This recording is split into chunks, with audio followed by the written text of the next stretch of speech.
My name's Nick, and that back there is Scout. Scout, stop digging. No dig. Hey, lay down. Scout, lay down.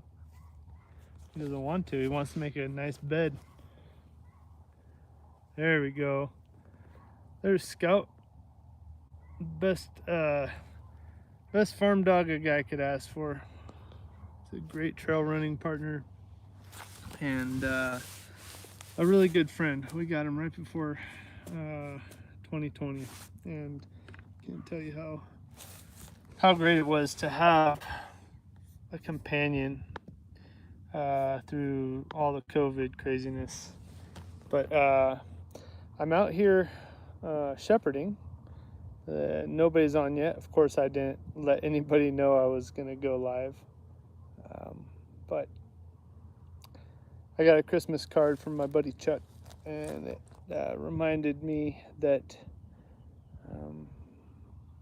I need to connect with more of you more often. So that's what I'm trying to do. Let's see if we can get the sheep out here. So I am shepherding. You can see some of our sheep out there grazing, and there's not a whole lot to graze in this particular area that they're in.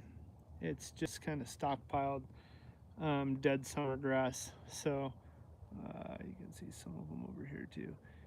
But we've got a dozen of them out there in that net, so they're going to eat through it all very quickly as well. But that's what I'm doing. I am working at my day job while I get this live stream going, and work has been rather cool. There we go. I should be back now. We'll see if anybody comes in. A lot of you watch the replays, I know, and I thank you so much for that. It really helps the channel out. It's been hard to make content. It's been hard to looks like we got one thumbs up, but I haven't seen anybody come in yet. It's been hard to make some content. I just put up a video a couple days ago about 2-for-1 2-for-1 special. I caught 2 mice in one trap, and I could not believe it. I've never experienced that before. So would have been nice if I got 2 mice in both of those snap traps and 2 more in the bucket trap, but the bucket trap did get 2 the next day, so that was good. Hey, we got 17 people on right now. Yo, John Freeman, what's going on? Yeah, you just liked and subbed. Hey, thanks so much. Well, welcome. We are a homestead in central Arizona up at 5,000 feet. We got pine trees, we got cactus, we got pasture and sheep and chickens, and a farm dog named Scout right back there. He's sleeping. But we have 3 dogs, but 3 dogs, 44 chickens, and 14 sheep, if you can believe that. And fish. We've got 1 fish. The chickens, you know what, John? I can't do that right now. I should do a live stream over at the chickens. That would be a great idea. I will do that. I will do that for you, John. I will do a live stream very soon over at the chickens, and we'll tell you all the things I can think of that I have learned over the years. You know, one thing I've learned from one of our subscribers, this is very important this time of year, is to heat the water in the winter. A lot of people think you need a light or you need to heat the coop, but you don't. You need to heat the water, and that was from Barb. Barb, I appreciate you so much. Can't thank you enough for that tip. It sure helps, and it definitely works. If you heat the water, your chickens will lay more eggs throughout the winter. And that's not my tip, that's from Barb, and I really appreciated it.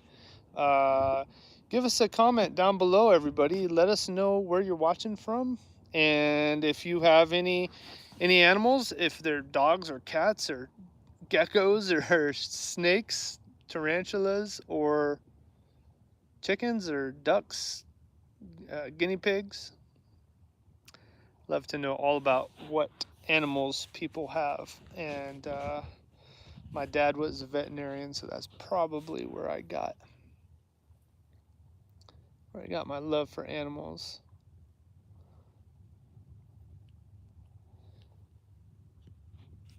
We got 8 people in here.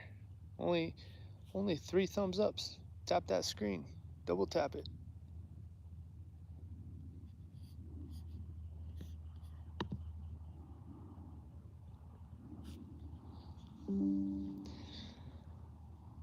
We got 8 people in here still. That's awesome. Sure like to know where everybody's watching from. Well, my computer is disconnecting constantly. I am working. I make maps for a living. I'm working while I shepherd. So some of you might find that interesting. And you probably didn't see this before because I didn't have anybody watching. But there are the sheep that I am shepherding currently. They are in an electric net. And you can see the green poles, maybe. Maybe if I zoom in, you'll see the green poles. There's one. Oh no, that's an oak tree. There's one right there. So it's a green net. Actually, you can see both the poles right there.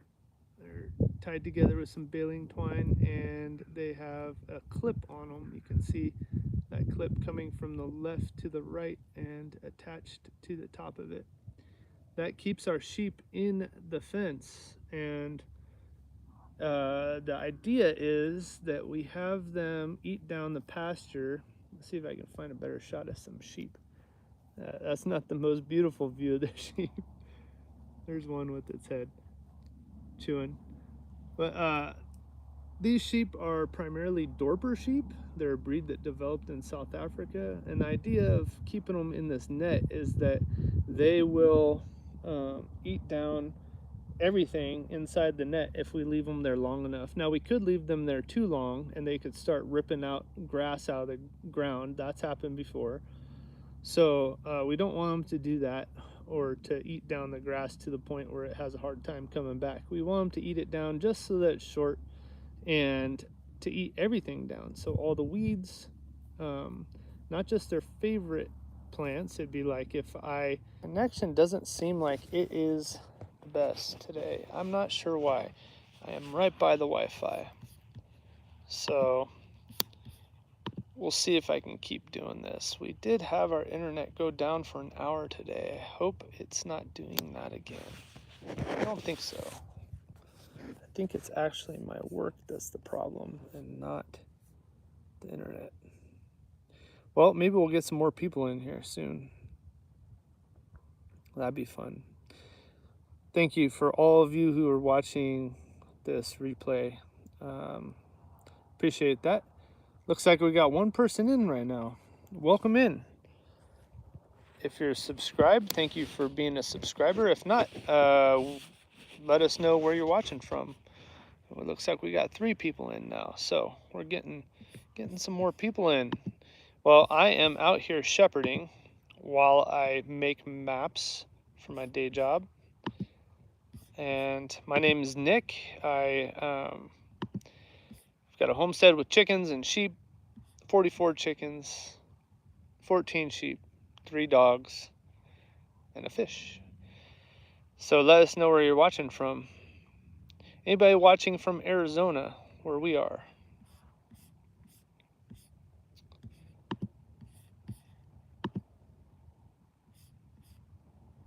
Right now, it is just amazing weather for mid-December. I just can't hardly believe it.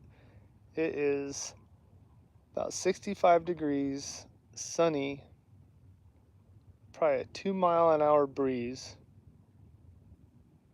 and yet it was in the 30s this morning. So, pretty big shift, like a 40-degree shift. That is harsh Arizona weather. We tend to have that sometimes, but it's nice. It's dry and there aren't too many bugs here, and although we could use the water, It's a nice place to be under the shade of a pinyon pine tree. Well, I don't see any new comments, so I can't know where you're from unless you leave a comment down below. It'd be nice to know if you're from the United States or from another country, from another state other than Arizona. We are Arizona Highland Homestead, up in the central highlands of Arizona at about 5,000 feet above sea level. And I'm having a hard time staying connected to my work servers. That is somewhat common. My internet is working just fine. Not sure why the VPN and remote desktop services aren't doing what they should. Looks like they installed some updates today. So the computer is acting a little differently than usual. But I am out here shepherding my sheep. I don't know if you caught that if you're watching right now. But out shepherding the sheep. I got my farm dog behind me. He's not sleeping anymore. Watching those sheep for me, Scout. It's a good boy. Good boy. Hey. Our new land. Yeah, Merry Christmas to you too, Devin. Thank you.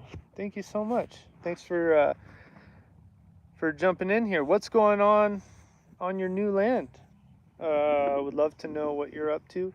I don't catch up on YouTube with all the channels I follow all that much anymore. I've been super busy. I was saying that in the beginning of this live stream. My work really ramped up. We had a huge project and it was all hands on deck. I think we had 10 different people, cartographers, making maps and doing analysis around the clock for like almost a month, it seemed like. It's craziness. So, yeah, we got 10 people in here now. Awesome. Hey, double tap that screen for me if you would to give me that thumbs up. My name's Nick. I am in central Arizona up at 5,000 feet where the pines grow. We got pines and cactus. I'm out here shepherding sheep. You can see if I flip the camera around, there's the sheep out there. They're in an electric net and grazing it down for us. They are really improving our soil quality and our ability to grow things on this land.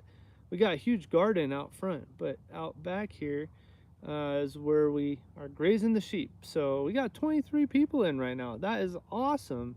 Hey, let me know where you're from. Would love to answer any questions that you might have. These are our sheep, but again, my name's Nick. We're up in the pines where the pines meet the cactus. There's my buddy Scout. You guys want to watch Scout sleep? I know some people think it's super interesting just watching the dogs. And they're pretty cool, but we've got 3 dogs, 44 chickens, and 14 sheep, if you can believe that. So, yeah. Hey, there's Barb. Merry Christmas, Barb. Yeah. I was just talking about you and the tip that you gave to us years ago about how to get your chickens to lay throughout the winter by giving them warm water. That was such a great tip. I was so grateful to hear that, and I tell people it all the time. It is a good one. They don't need heat in the coop. They don't need light in the coop as much as they need warm water to warm their bodies if you want them to be laying eggs throughout the winter. Oh, Devin wrote back. Let's see here. Our new land. We haven't put out a video in over a year. Burned out on it. Yeah, I understand that. Land is going great. We've been working hard on the soil for our food plots. One no longer needs any fertilizer. The other 2 are improving. Nice. That is awesome, Devin. I love hearing that. I love hearing that. Yeah, I mean, stick with the plan. That's what I always say. After 3 years here on this land, I can't tell you how great our soil is. The soil quality is so much better, and we're now growing. I've put up some videos lately talking about how excited I am about our winter grass, and so we've got, I call it winter grass and summer grass. We got two different kind of groups of species of grass here. And when I start talking about grass and soil, I know I lose a lot of people. They don't want to hear about it. But to be honest, grass is a great indicator of fertility, and we've had a lot of deer hop our fences to come and eat the grass here instead of out on the state trust land or in the national forest, if you'll believe that. It's crazy, but the sheep are improving the land so much that we've got deer hopping our fences, and they're not, 8 foot tall fences or anything. They're 4 to 5 foot tall fences, but they're electrified fences. And the deer come in and they graze in here, and they even bed down. We found some deer beds, and we don't have 40 acres or even 10 acres. So, hey, Lynette, Coffee Angel Crafts, welcome in. It's good to see you. Devin says, I just bought some mammoth sunflowers, thought of you, to put out next year to help break up our deeper soil and give other plant species to climb. Our deer are getting huge thanks to the soil. Yeah. Yeah, great to do it natural, Barb says. Bends over acres. Yeah, the sunflowers will help break up the soil. They're definitely a great structure for other plants to grow on and climb. We've done that with um,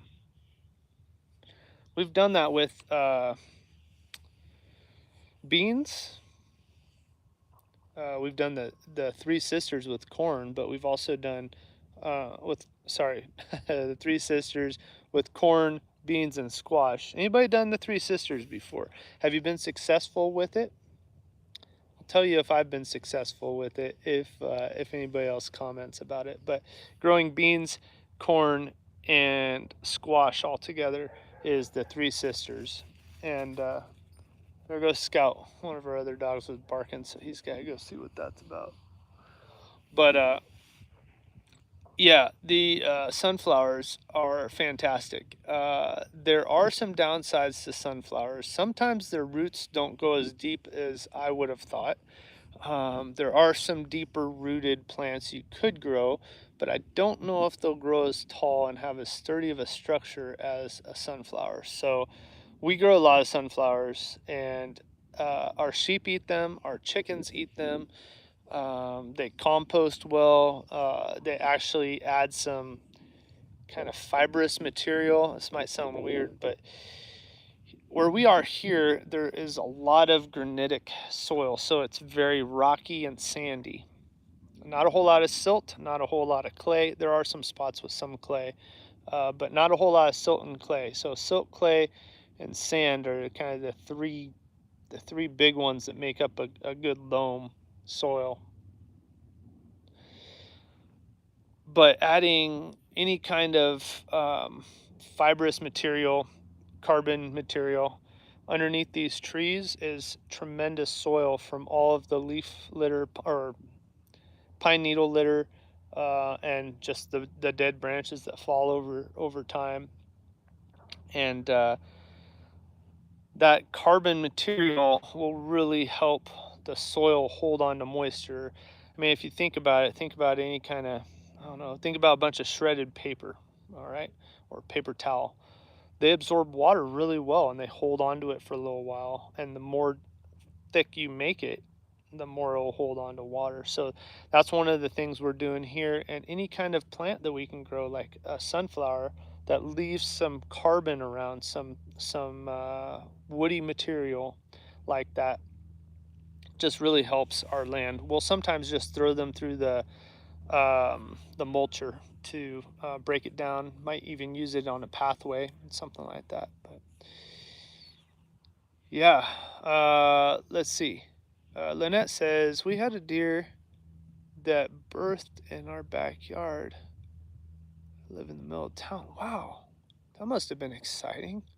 I haven't been witnessed firsthand to a a fawn being born to a deer, but I was there moments afterwards, and I was on my mountain bike climbing up a hill and going at a good speed, and um, thankfully I was looking ahead, but I see this brown thing in the middle of the trail, and I could not believe it. It was a brand new fawn.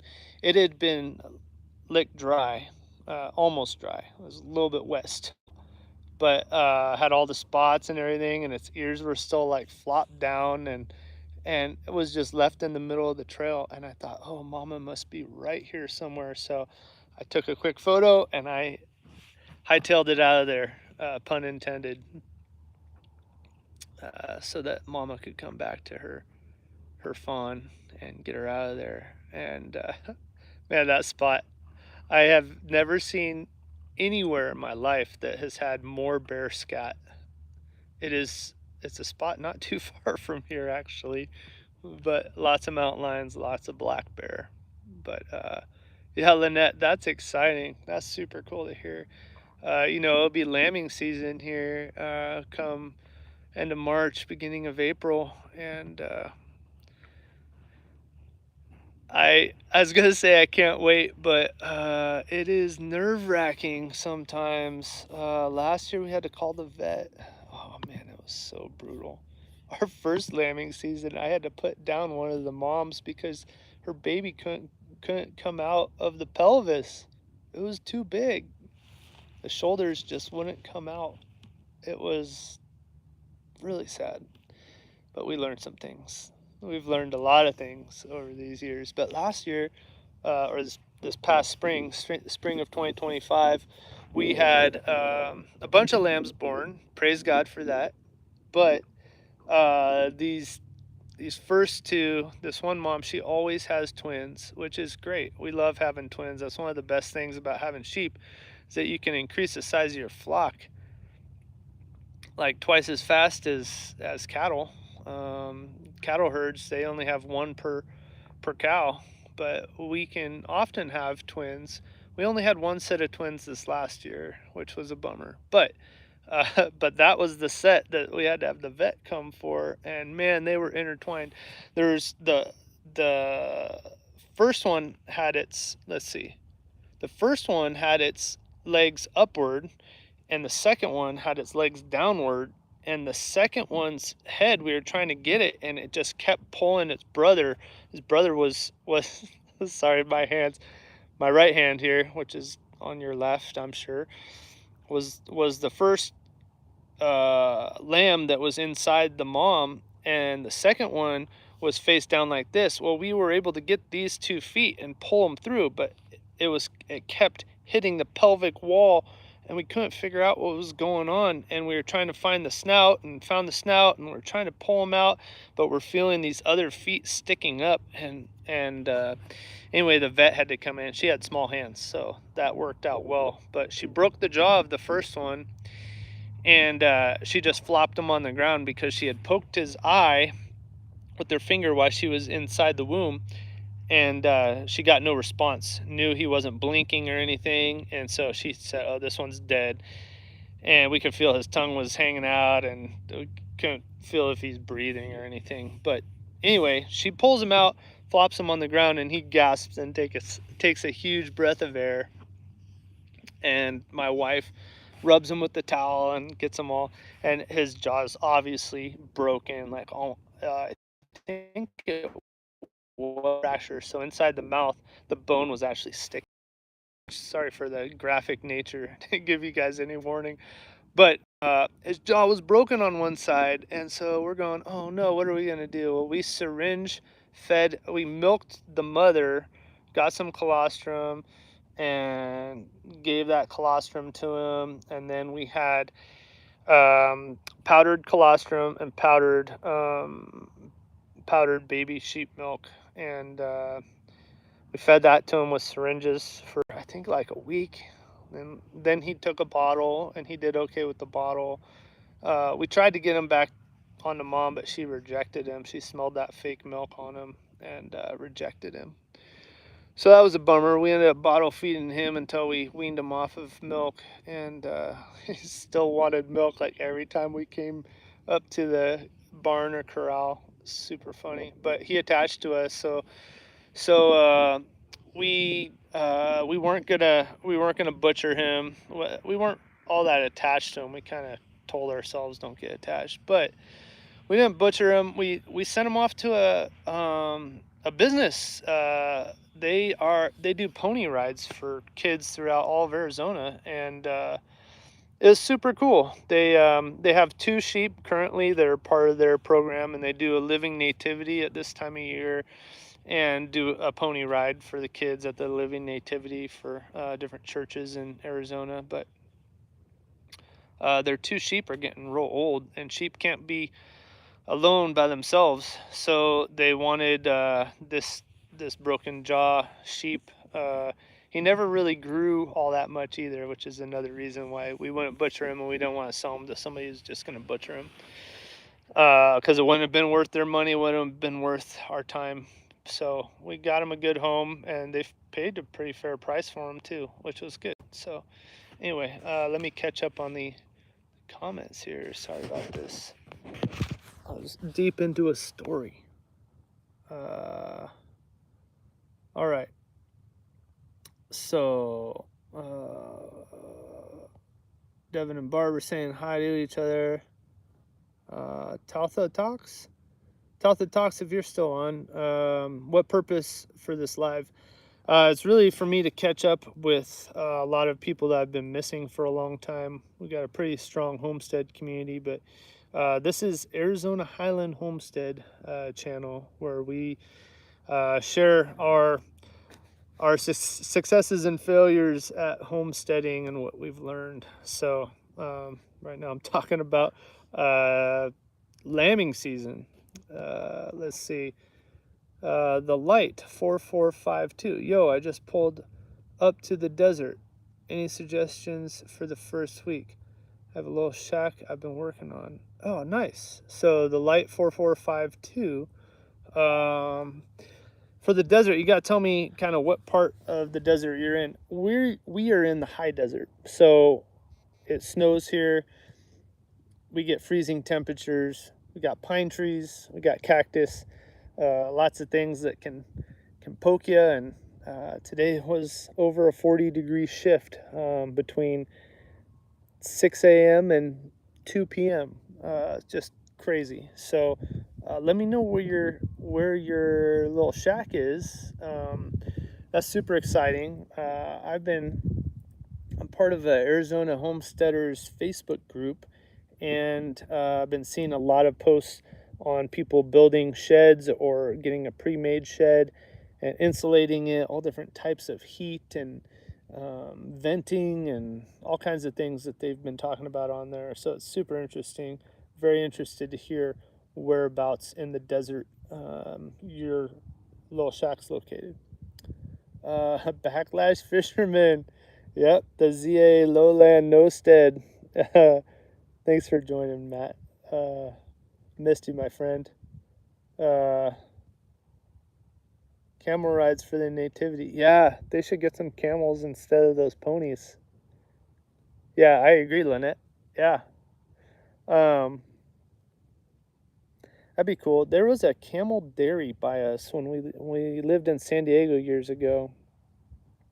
And it was on the way up to one of our favorite places in the mountains. And we'd always see this camel. School co-op took the kids there to the camel dairy. And yeah, it's like nothing else. The kids didn't like the milk. Which, go figure, right? Like we'd probably we'd probably all be drinking camel milk if it tasted better than cow milk, right? All right, shack is high desert near Manzano Mountains. From the North Shore, we have 80-degree temp swings. Whoa, 80 degrees? I didn't even know you could have an 80-degree temp swing. That's nuts. Must get awfully cold. Manzano Mountains, huh? All right. Well, you got this geographer curious.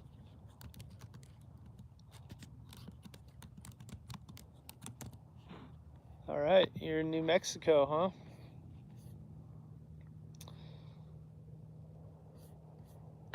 Let's see. I've been I've been looking a lot at New Mexico because we wanna head there for a trip pretty soon. We got real close to it, real close to the border. We've been to New Mexico before, but we got real close to the border. Oh yeah,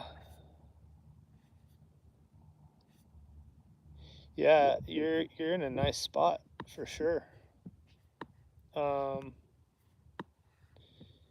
yeah, I got some things to share with you about what I would do for sure. Um,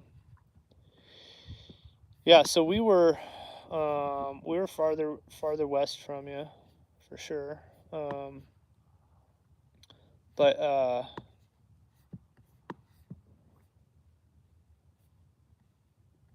we were up in Alpine, Arizona, which is kind of right on the border of Arizona and New Mexico, and I highly, highly, highly recommend going to that part of the White Mountains. It was incredible, and I can't even tell you. It was amazing fishing and tons of elk, tons of wildlife, turkeys, all kinds of stuff. But yeah, Manzano Mountains. All right, well, um, that is an awesome spot. Let me see. I look at some of the stats for the Manzano Mountains real quick. So looks like maybe some national forests right there. Yep.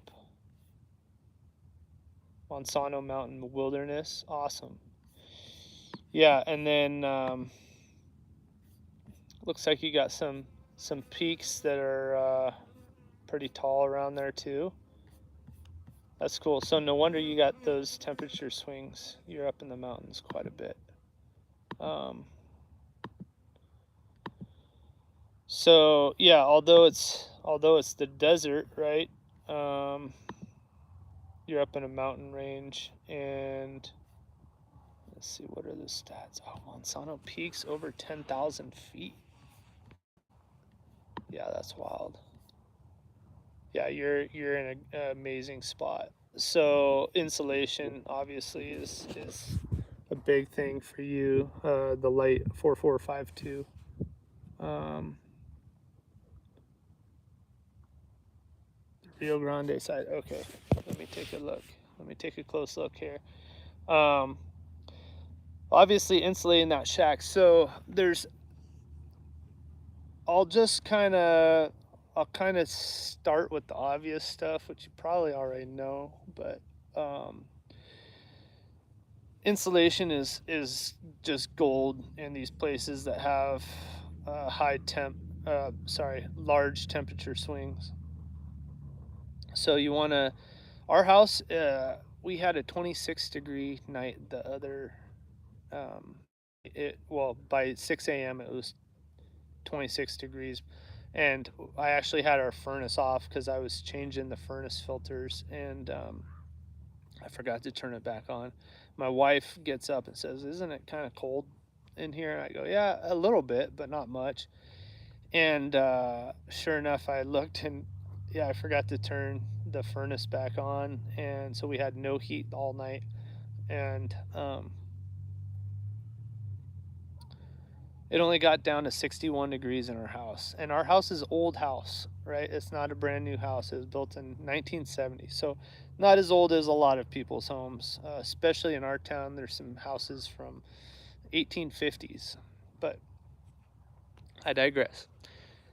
Uh, I added a ton of insulation to our ceiling up in the attic this past year, and it made a huge difference. So adding insulation anywhere you can is a great idea. You could even put on a second roof. I know this sounds kind of just crazy, but you could put on a second roof if you have the means, and you could put in some even insulation board between the two roofs. That would probably help out quite a bit, especially in the summer if you're getting that high of temperatures. Um, Up in those mountains, though, you probably shouldn't get too terribly hot. I mean, maybe the 80s or so. If you're up by the 10,000 feet, oh, you said you're on the river side, right? So maybe you're a little bit lower down on the mountains. You know what? It looks like it looks here.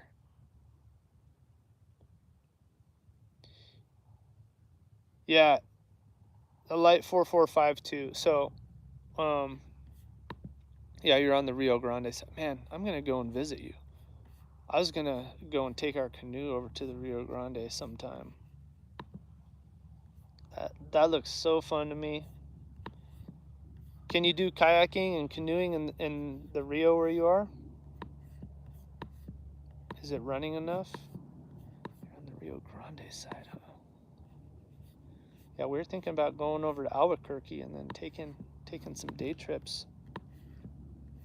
You're not too far from Albuquerque. Not too far.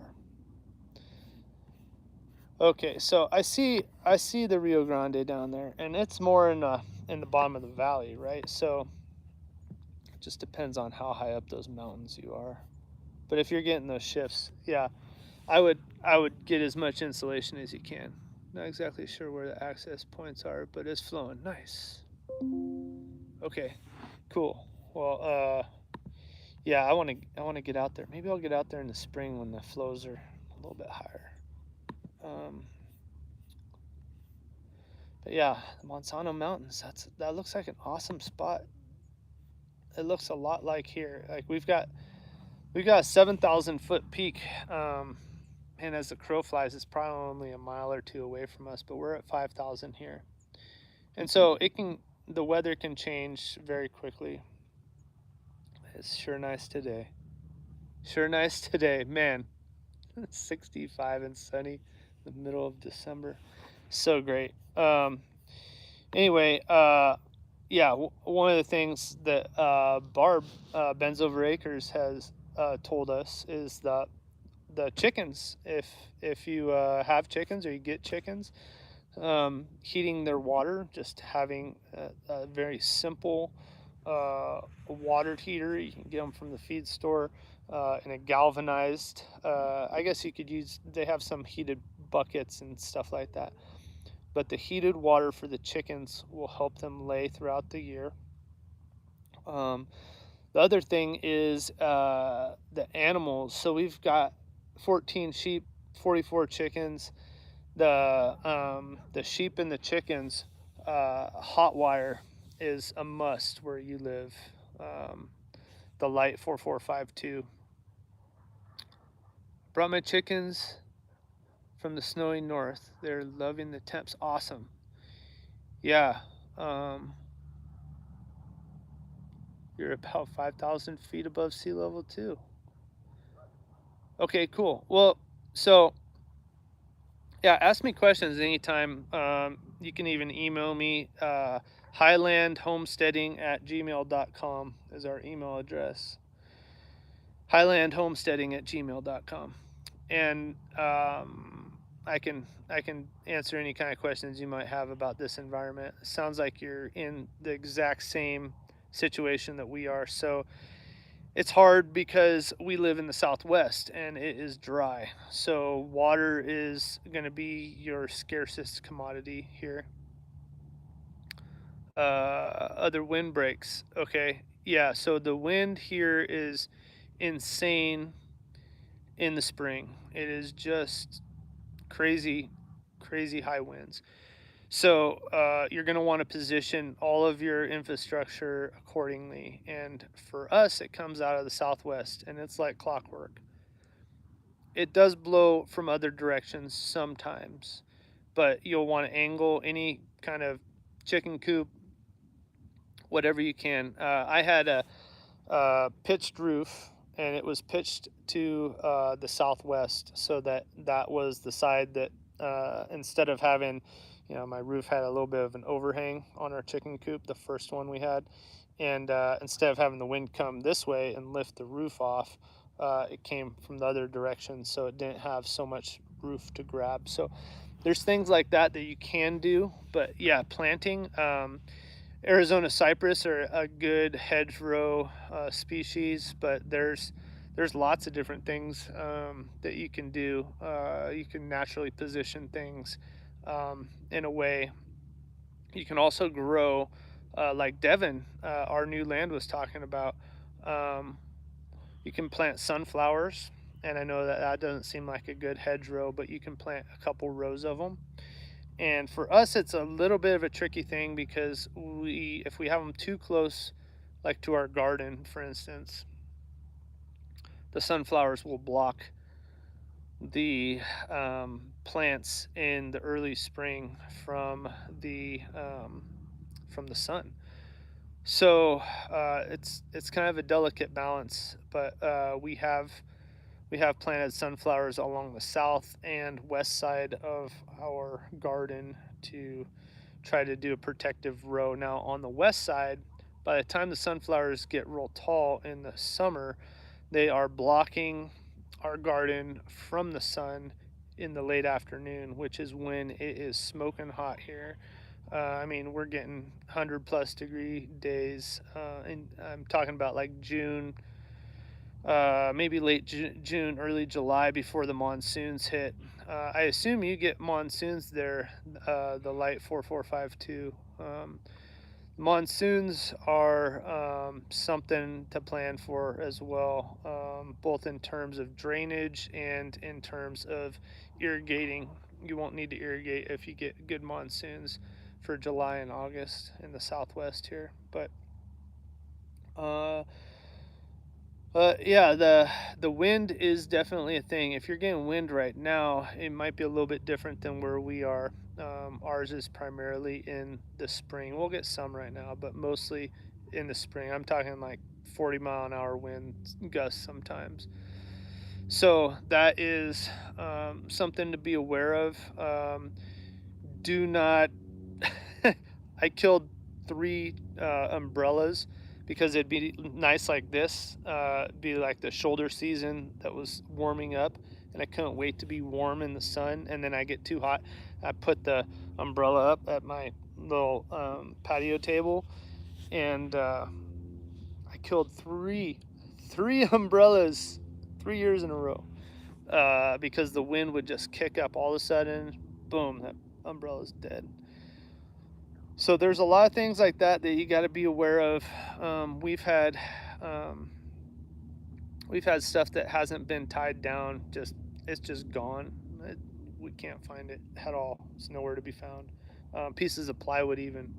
So yeah, build your stuff, overbuild it for the spring wind. There was a bounce house in the town north of us that blew up in the air. I think it was like 40 feet with kids inside of it. And one of the kids, they came down. I mean, it's in a bounce house, so it's still kind of full of air, I guess, maybe, if it didn't deflate throughout the air. But yeah, one of the kids broke their pelvis or something. It's horrible. Anyway, the wind is something else here. But let's see. I think I'll go for another 10-15 minutes. Make this an hour long. Late season venomous stuff I should keep in mind with 60-degree sunny days. Yeah, I mean, maybe. I don't know. I grew up in San Diego, and I've seen way more rattlesnakes and black widow spiders, and not as many scorpions. We have more scorpions here, but up in the mountains, if you're at 5,000 feet, you don't have very many venomous snakes there. You just don't. There aren't that many. People think I'm nuts. My wife thinks I'm a little bit too at ease about that. There are. Don't get me wrong. You could get bit by a venomous snake any time of year. It could happen. it would be unlikely for you to get bit between December and March by a venomous snake at 5,000 feet. It'd be very unlikely, I think. That being said, don't dare stick your hands in places that you can't see where you're sticking them, like in rocky crags up above or something. They're going to be in the rocks. They're going to be hiding in the rocks right now this time of year. So we've even seen them out on mountain bike rides in the forest at night in late November, and they were in the rocks. But pine tree forests like this, and they're in the rocky spots. They're not in the smooth trail spots. They're more in the rocky areas. So they could be out, but I would say you're way safer right now than you will be in the warmer months. So, yeah, it's a good thing. I mean, coming from the north, yeah, you're probably not going to be too familiar with or as familiar with those venomous snakes. Scorpions, I mean, you got to always shake out your shoes. Get yourself a good pair of cowboy boots, leather cowboy boots if you don't have them already. They're worth their weight in gold. Good ones, the ones that will last. Um, I put them off for a long time. But cowboy boots and sturdy pants. If you can get, I'm wearing these Wrangler rigs right now. They're great pants, but they only last, I don't know, a season or two here, working on the homestead. Jeans are okay. I don't prefer them though. I prefer the Wrangler rigs or like Dickies or Carhartt, something tough. You got a double fronted, preferably. But boots will help. They don't need to be snake proof boots. You don't need to wear snake chaps, any of that stuff.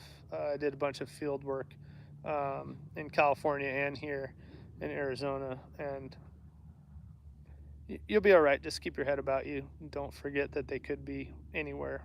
Um, but yeah, venomous snakes are definitely a thing. I've had them surprise me coming around a corner with rocks, but they're so few and far between at 5,000 feet. I mean, I'm out on the trails all the time, trail running, mountain biking. I'm out in our yard all the time. We've never found one here. We've never found a rattlesnake here, not one time, in 3 years that we've lived here. But lots of gopher snakes or bull snakes, as some people call them. A lot, and that's about it actually. For garter snakes too, small garter snakes um, in the garden. They'll be in the garden eating rodents and other things that like the water. Uh, yeah, I don't know. You got any other questions? The light 4452. Hope I've answered stuff and helped you out. There's a lot of stuff that I forget. I take the venomous animals thing just totally for granted now. Our neighbors every once in a while will find one, but their place has a wash running through it, and so I think the snakes are going down there looking for water. Maybe, I don't know. Not that it's really ever wet. It's just an arroyo that runs below the surface, but animals go down there and all that. So they probably look for a meal. Uh, you're near a wash. Okay. Yeah, good listen. Okay, cool. Yeah, I'm glad to hear it. Glad to help in any way I can. Yeah, if you're near a wash, just expect them to be down there. My parents had a wash at their place in San Diego, and the snakes were always in those rocks in the wash. So yeah, just always be looking for them when you're down in the wash, I guess. And if you're moving rocks around or whatever, just be careful. Wear some thick gloves. I mean, their fangs will pierce leather. Don't get me wrong, but you have a little bit better of a chance if you're not, in sandals and no gloves. There's my sheepdog. My wife's gonna want to put away the sheep. That's what that means. She's out here. Willow, come. See if I can get a shot of her for you guys. Willow, come. There she is. Good girl. Lie down. Yes. Walk up. Lie down. Good. She's ready to work, guys. I better put her to work. Oh yeah, I bet cattle love it down there. Good. We'll have to talk some more of the light 4452. Good chatting with you. Wish you all the best there in New Mexico. Hope to visit you sometime, or at least be in your neighborhood. Yeah, thanks, Lynette. She is we call her Willow the Wonder Dog. She's a smooth coated border collie. At least that's 7/8 of her breed. She's also got cattle dog, Catahoula, and Idaho shag dog mixed in there. Best sheepdog a guy could ever ask for, I'll tell you what. Walk up. Walk up. Come on. Walk up. There she goes. She knows it's not time yet. I'm just messing with her. All right, y'all. I gotta get going. So good to catch up with so many of you. Good to make new friends, and can't wait to have another live stream. I guess I'm gonna have to do it for the chickens next time. I promised that guy John I would. So you can expect some chicken live streams coming up soon. Well, I'm Nick from Arizona Highland Homestead. Thank you guys so much for watching. We'll have more videos for you real soon.